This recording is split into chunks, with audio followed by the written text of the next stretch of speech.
Okay, so I'm going to give you something that I would like you to read. Yeah.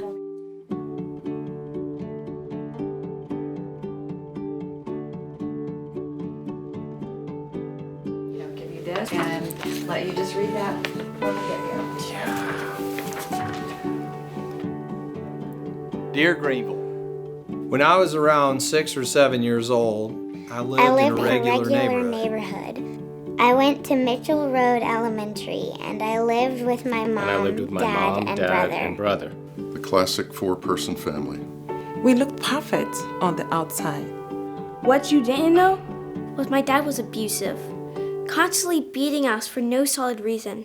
Constantly beating us for no solid reason. Not that there would ever be a solid reason. My first memories of childhood were abuse. My first memories of childhood were of abuse. So were mine. I was slapped, hit in the face, bruised, not allowed to sleep, starved, belittled and bullied, and my little brother and my mom were abused too. The worst part for me was going to school, the store, and occasionally church, standing in plain day, hoping someone would help, but getting nothing. Oh man, that really hits me because in high school that's all I wanted was somebody to ask for help. The point of me telling this story is to explain to you that this is what was happening right in front of everyone, but still no one knew.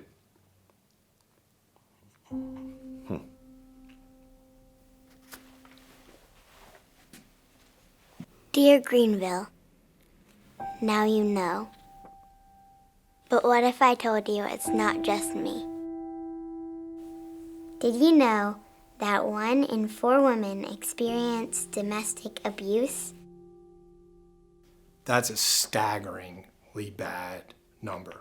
Look around the room and 1 in 4 of those women could be being actively abused and just hiding it in plain sight. It looks just like what you see at Publix. It looks like what you see in the carpool line. It's everywhere. And almost half of those victims have children living in their homes.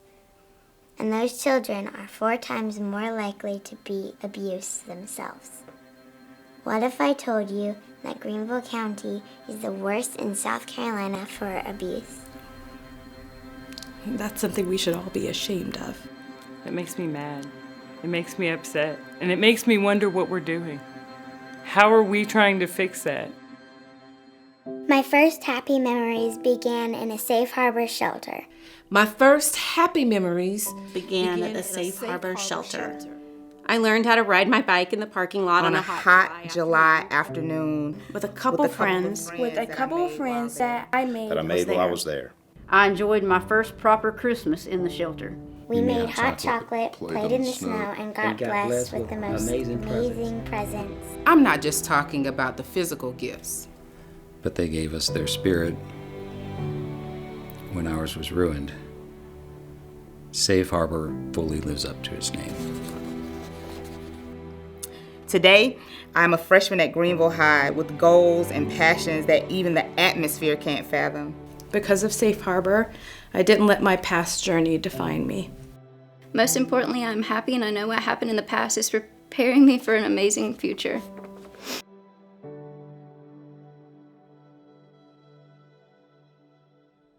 I was one of the lucky ones. Safe Harbor had space for us when we needed it. Did you know that Safe Harbor has to turn away 1 in 3 people who call? 1 out of 3 are not getting shelter when they're calling for help. I was not aware of that. I think we need to step up. We've got to do better in Greenville. If a person is not free to go and say and do what they will in their own home, then it becomes a problem of ours. Everybody matters in this community.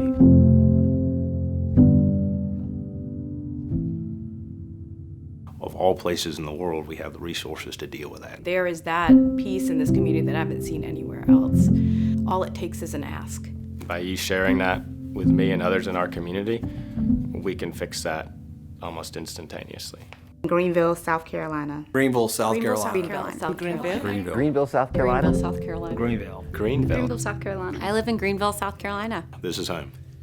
Now that you know, dear Greenville, Can you please help? There's a need and a cause, and so that's what we do.